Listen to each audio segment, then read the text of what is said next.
Our next presenter is Associate Professor Fernando Vidal.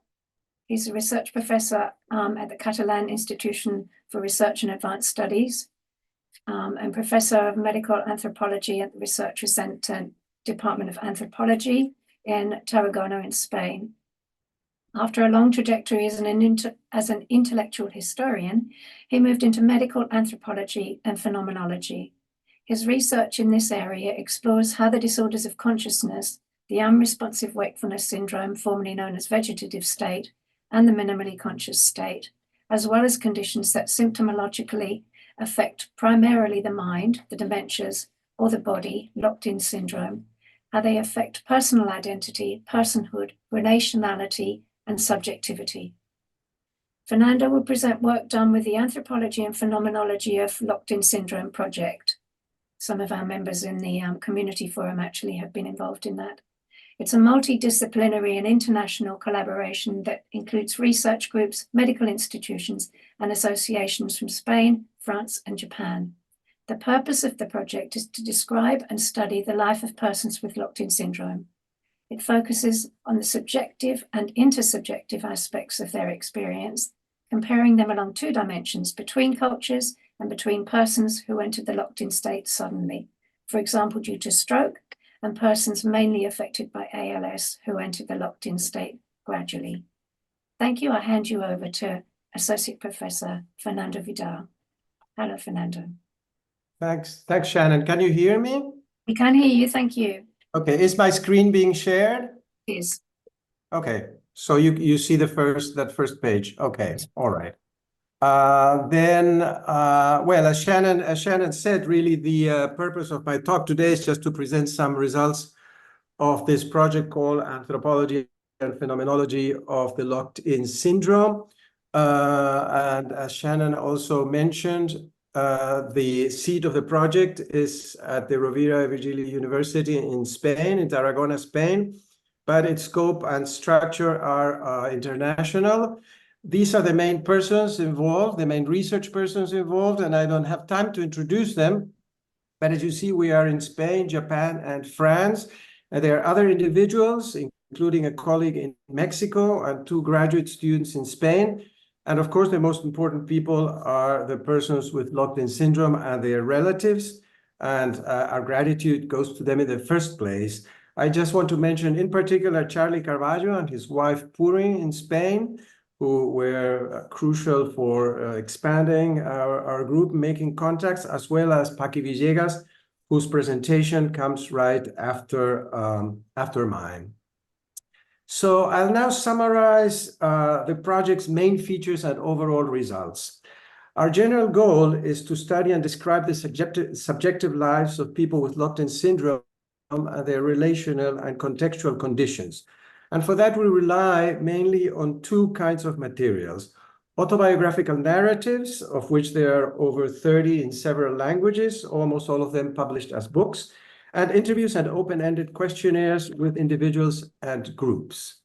From a methodological point of view, we combine 3 approaches: the phenomenological, or the study of lived experience as told by the persons themselves; the anthropological approach, which seeks to connect and situate subjective and intersubjective experiences in their environments; and the comparative approach with 2 dimensions, comparing, on the one hand, comparing the experiences of locked-in syndrome of vascular and neurodegenerative origin, and on the other hand, comparing the experience of persons in locked-in syndrome in Europe and Japan. The main overall result, really in the broadest possible terms so far, are the following. Beyond the practical aspects, communication plays an existential and ontological role. The ability to communicate is crucial to define the value of life. It sustains it and ensures the individual's integration into the world of human relations. This implies an ethical obligation to facilitate access to communication for those who need it. Second, the situation of persons with locked-in syndrome should be seen as a process with 3 poles in constant interaction: the individuals with their perceptions, emotions, needs, desires, and so on; their human environments composed of family members, caregivers, health personnel, friends, and so on; and their technological milieus, including not only computers, but all the equipment they use. So we reach in this respective conclusion that life in the locked-in syndrome, and actually life with disability in general, is best described and understood in terms of this dynamic triangle. And this is important for thinking about issues of individual well-being and public health. The third overall conclusion is rather a pending assignment. We still need to investigate the link between the lived experience of locked-in syndrome and the specific causes of the locked-in state. Let me, this connection, recall some background information. The term locked-in syndrome was first used in 1966 to designate, I quote, a constellation of alert wakefulness accompanied by muted tetraplegia of brainstem origin. In 1979, 3 varieties of locked-in syndrome were defined: classic, incomplete, and total. As is clear from the original 1966 definition, these terms refer to the condition insofar as it results from stroke. However, in its advanced stages, amyotrophic lateral sclerosis, or ALS, can lead to a similar situation.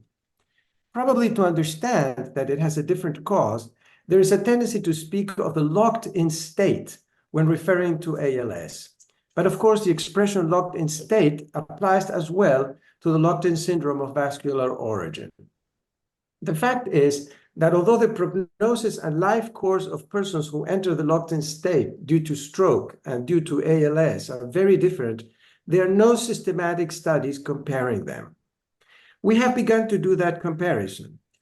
The most salient, and I will not explain, or maybe in the discussion, but there are lots of logistical complications to do that. But the most salient difference is obviously the sudden versus gradual entry in the locked-in state. This mode of entrance into the locked-in state shapes illness trajectories and has considerable impact on the perceptions of self and one's own life, on the individual's sense of a biographical disruption, as well as an attitude toward medical terminology. I will say something about this in a few minutes. For the research, in addition to collecting all the autobiographical writings we could find, we developed a questionnaire divided into a number of sections. Here we see sections A to F ask for objective information, such as what brought about the locked-in state, how persons communicate, and what are their movement capabilities. Sections G to L inquire into the lived experience of the locked-in syndrome, focusing on meanings, values, and perceptions of self and body. The sections that follow concern relationships, quality of life, and eventual contact with other persons in the same situation. This is a qualitative, open-ended questionnaire. In other words, it's not about ticking squares, but about writing freely about the matter at hand. Over time, we have adjusted it and hopefully improved, but it is basically the same questionnaire we circulated in the LiS community forum on Facebook. And I encourage everyone who wants to answer it just to take their time and send it back to me. Responses to this questionnaire make up one of the major part of the project's empirical material.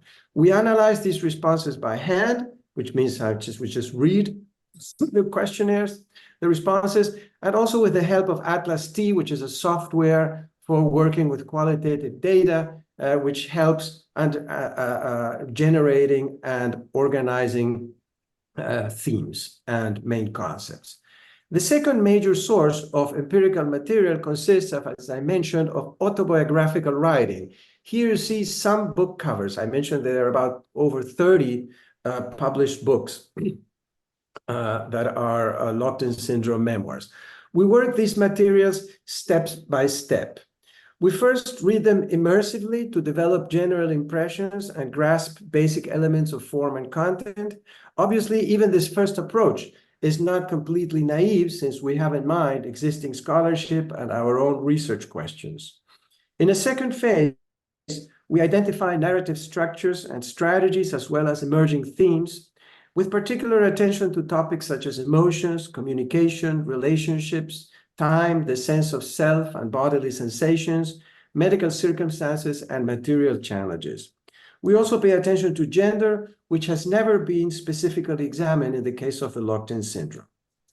Finally, we bring together the themes that emerge from the autobiographies with those that develop from responses to the questionnaires, and also try to compare Western and Japanese materials.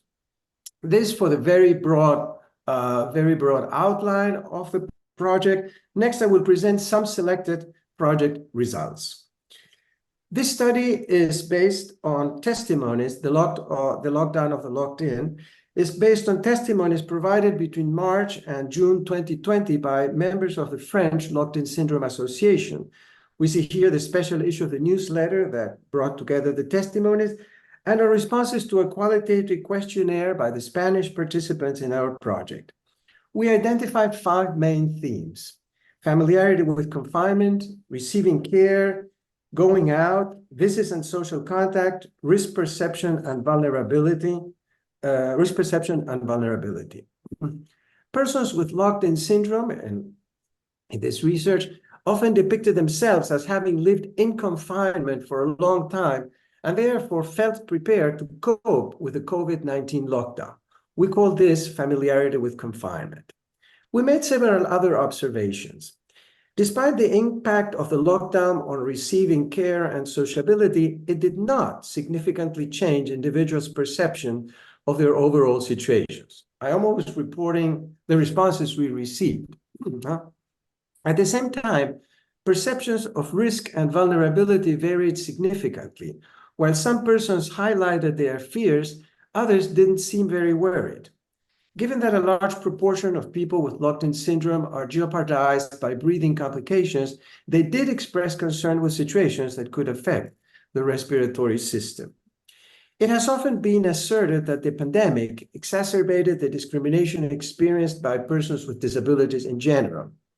We did not find this effect in our materials, but of course, we must remember that studies like ours inevitably involve a self-selection bias. In other words, the people who participate are the people who choose to participate. So actually, the majority of the persons with locked-in syndrome are a silent majority. We don't have access to them. We don't know what they think. So this self-selection bias, I always say that has to be taken into account when we present these kinds of results. Beyond this important methodological challenge, which should be faced more systematically, I think the results still highlight that inclusion requires giving up the one-size-fits-all approach and taking into account specific situations.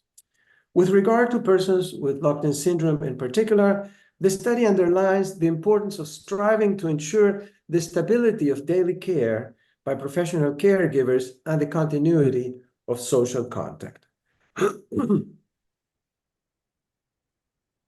The second study I would like to present is a study on communicating through persons and devices. It is presently under review.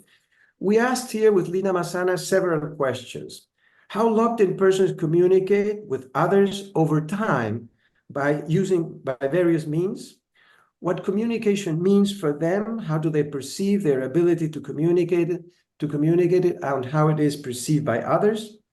What are the chief problems that anarthria, or the inability to articulate speech, entails with regard to individual and social identity, autonomy, and human and civil rights? We based our observations on responses to a qualitative questionnaire, interviews, published first-person testimonies, and to a lesser extent on publicly available audiovisual materials. We documented commonalities regarding the evolution of multimodal means of communication, the importance attributed to speech, the perception of anarthria, communication challenges, issues connected to autonomy, privacy, intimacy, costs, and financial support for persons with locked-in syndrome. The variations that came up originated in individual and contextual factors such as type of locked-in syndrome, degree of disability, age, gender, family situation, time spent in the locked-in state, place of living in sociocultural context. But in all cases, communication turns out to be a key imperative. As mentioned earlier, it turns out to be essential not only for logistical and pragmatic reasons, but also for profoundly existential ones. here we'll present a few other a few other studies. The locked-in syndrome in the audiovisual media is a study still in preparation, but I nevertheless wish to mention it because, once again, it's something that's never been done. We studied publicly available documentaries, TV programs, and filmed interviews with persons in locked-in syndrome. Very synthetically put, we documented a sort of paradox. On the one hand, the materials tend to highlight affected persons' willpower and capacity to overcome adversity. The style is often motivational and conveys what in disability studies is known as the image or narrative of the super crip. This appears most clearly in what relatives, friends, and caregivers say about the locked-in person. They all tend to emphasize inner strength and attribute all achievements to the locked-in person alone. But on the other hand, the images themselves problematize this individualistic focus. They don't deny or contradict individual virtues and strength, which we all have the opportunity to admire, but they show locked-in persons as constantly connected to some technology and surrounded by persons who help them. So to put it very briefly, audiovisual materials bring to light the dynamic triangle I mentioned at the beginning, which is made of interactions between the locked-in person, other individuals, and technological devices. The second study, Personhood and the Law, the case of the locked-in syndrome, which is also currently under review, goes in a totally different direction. Persons with locked-in syndrome preserve cognitive functions and with assistance can communicate, express their will, make responsible decisions, and exert their civil rights. But this has not always been recognized. In the early 2000s, two locked-in Spanish men who had been declared incapable, the technical word in the law, incapable and deprived of their civil rights, reclaimed them in court.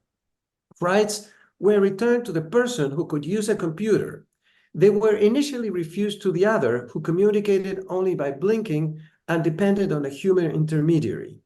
For the judges, only the system made up of a human and a machine could transmit faithfully and reliably the subject's autonomous will.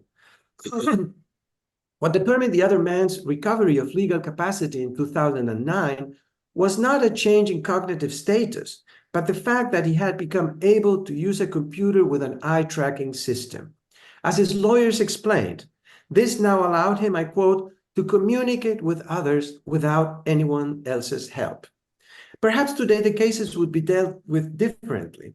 Spanish law has in the meantime eliminated the category of incapacitated person and has adapted to the United Nations Convention on the Rights of Persons with Disabilities of 2006, which declares that persons with disabilities have an absolute right to legal capacity and equal recognition before the law.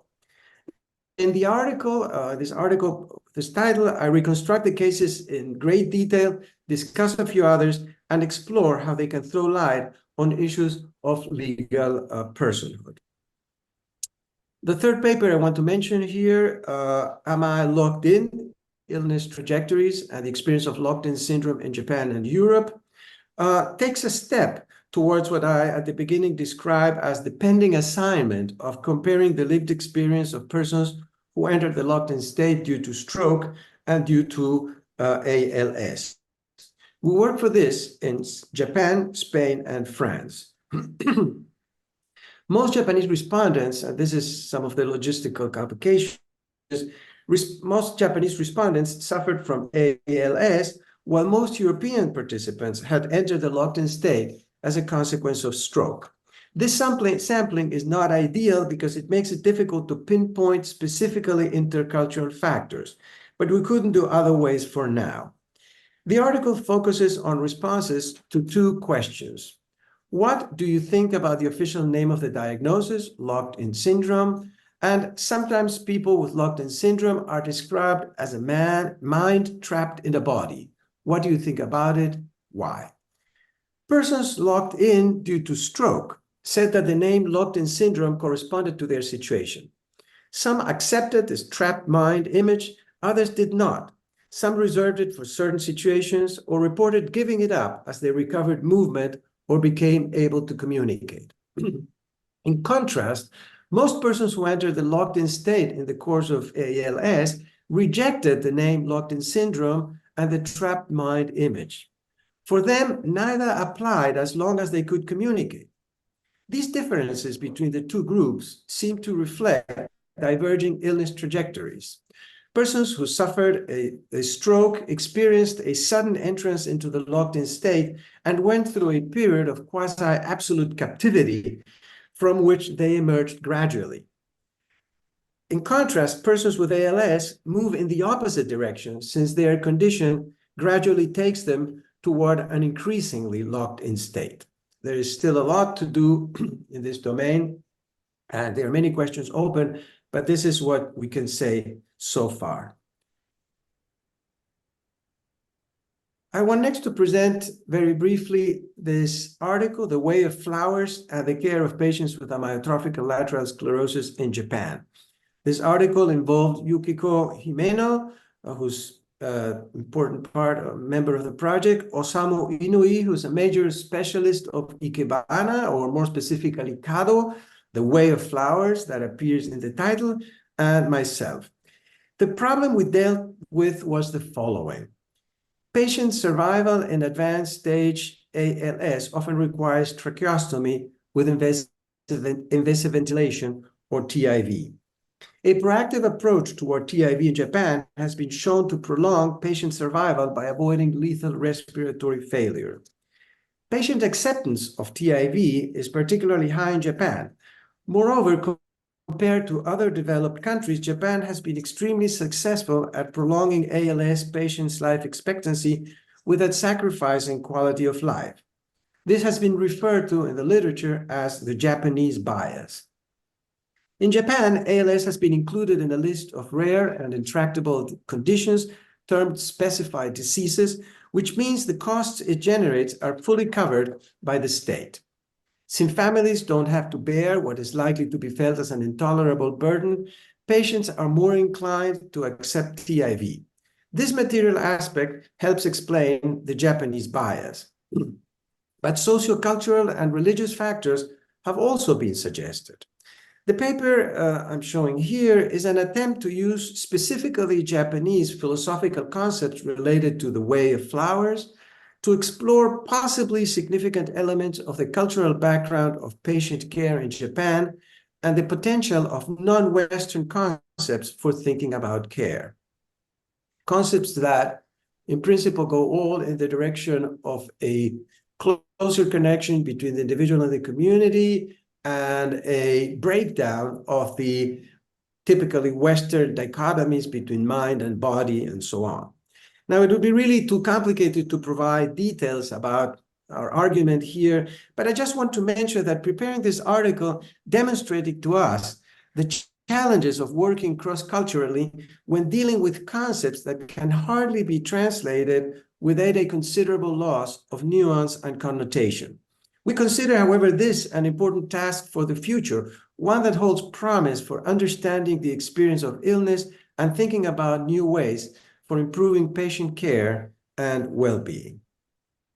So these are overall some of the project's results. Very briefly, there are a number of other papers in preparation, as well as two promising dissertations underway, and I want to finish by mentioning these two dissertations. Lucia De Negri, working with first-person memoirs, focuses on the connection between the body and subjectivity in the experience of the locked-in syndrome. She's carrying out a very fine-tuned phenomenological reading, phenomenological analysis of the memoirs. It's an incredible work, extremely complicated, but worthwhile undertaking.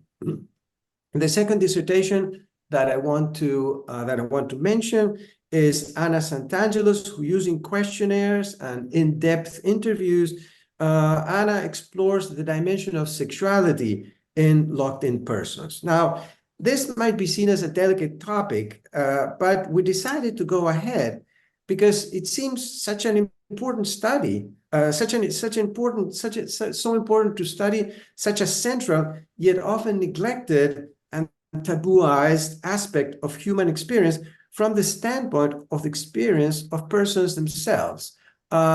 It has not been easy to move forward with this work precisely because of the taboo that surrounds this topic, but it's after all just part of human experience, and persons with locked-in syndrome and persons with disability are concerned with it as much as anybody else. I have great hopes for these two dissertations, and I think they sum up the spirit of the entire project, a very detailed phenomenological analysis, and an extremely intense focus on the experience of persons in locked-in syndrome. And so I wanted to finish my talk by mentioning them.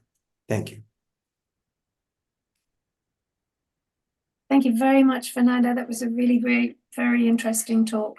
I was particularly interested in the differences that you discovered between stroke and ALS, dependent on the way that they ended up being locked in, the gradual as opposed to the sudden. It's really interesting that has such a huge impact on people's perception, self-perception of who they are and what they are, and whether they actually are locked in, if that's an appropriate term for them. That's really interesting. Does anyone have questions? There's a hand up. Who's that hand? Mariska. Oh, Mariska. Hello. Hello, lovely to see you. Lovely to see you. Thank you, Fernando. This is a really interesting presentation. I was wondering, in your in the paper you mentioned that concerns the way of the flowers.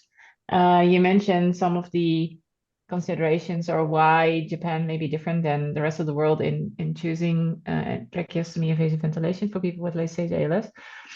I was wondering, you didn't touch upon this, but I was wondering, have you seen or have you encountered any cultural differences in the way that the caregiver burden is perceived? Because this is, I think in the Netherlands at least, a very important consideration of people for choosing for or against TIV. You know, that they may be a significant burden to their families, etc., etc. And I was wondering if you've also seen differences in cultural considerations. I think the perception of the burden generated by the illness, by the care is crucial. I think that it seems from what we've seen that really in Japan, I hesitate a little bit to generalize and to go into this because it fits so much into stereotypes that sometimes break down when one looks at things in more detail. But overall, the idea that the individual is much more integrated into the family, much more integrated into the community, a less individualistic approach to, well, both to care and to everything else, just seems to play a role. But of course, that is in interaction with this problematic of the burden. Yeah. So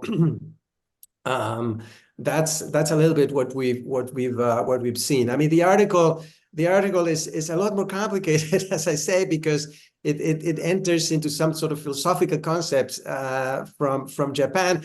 It's online available, so you can access it, or you can just write me and I'll send it to you or send you the link. But this is what we've observed. But of course, there's a lot more to be done in this area, especially as we had these two groups that were uneven. It's not an ideal sample. It was not an ideal sample in order to try to identify sort of specifically cultural difference. But it is true that persons tend to speak in very different ways. Although here again, we can't really pinpoint to the cultural differences because the Japanese group was in locked-in state due to ALS, whereas the European group was in locked-in state due to mainly to stroke. So, Thank you. okay. Yeah, I'm also curious, also building on what Mariska just said, if you also interviewed caregivers about their experiences interacting with people with locked-in or late stage ALS. Yes, we interviewed caregivers, and yeah, absolutely. And there are a couple of studies, especially in Japan, very detailed studies about with caregivers of persons with ALS, and that brings out a number of very important dimensions. For example, the dimension of continuity in time. How continuity of care in time by the same caregivers leads to communication possibilities that aren't there, that can't develop if caregivers change. So this is extremely important. In one particular case of someone with whom we also collaborate, a philosopher, he studied the worked with the caregiver of a person in ALS who ended up entering complete locked-in syndrome. And fascinating phenomenon phenomenologically is how the caregiver, ended up, so to speak, reading the signs of the body through a long familiarity of caring for the person. Whether this is an imaginary projection or not is not essential. The essential thing is that there is a sort of communication that seems to respond to the needs of the locked-in person. And well, these are the kinds of things, but there is a lot more. There's a lot more to understand. I think caregivers, of course, they are. They're very busy, and it takes a while to be able to create the situation where they can be interviewed in detail and so on. Yeah, thanks. We have to move on soon, but final thing I want to say is that it really resonates with my own findings and my interviews. So it would be great to maybe discuss it more in the future. Yeah. Thank you very much, Fernando, for a really interesting presentation. And Phil, send me an email. I'll yes, put it in the email. chat. Anybody can contact Fernando through, if you're part of the community forum, his details are there. His questionnaire, as he mentioned, is also there, and it's in the features section of our community forum. And if anyone doesn't manage to reach him through that, you can contact me on my Brain Foundation email address, and I'll put you directly in touch. So you have no excuse for not reaching Fernando. Thank you very much, Fernando. It was Thank you. Excellent.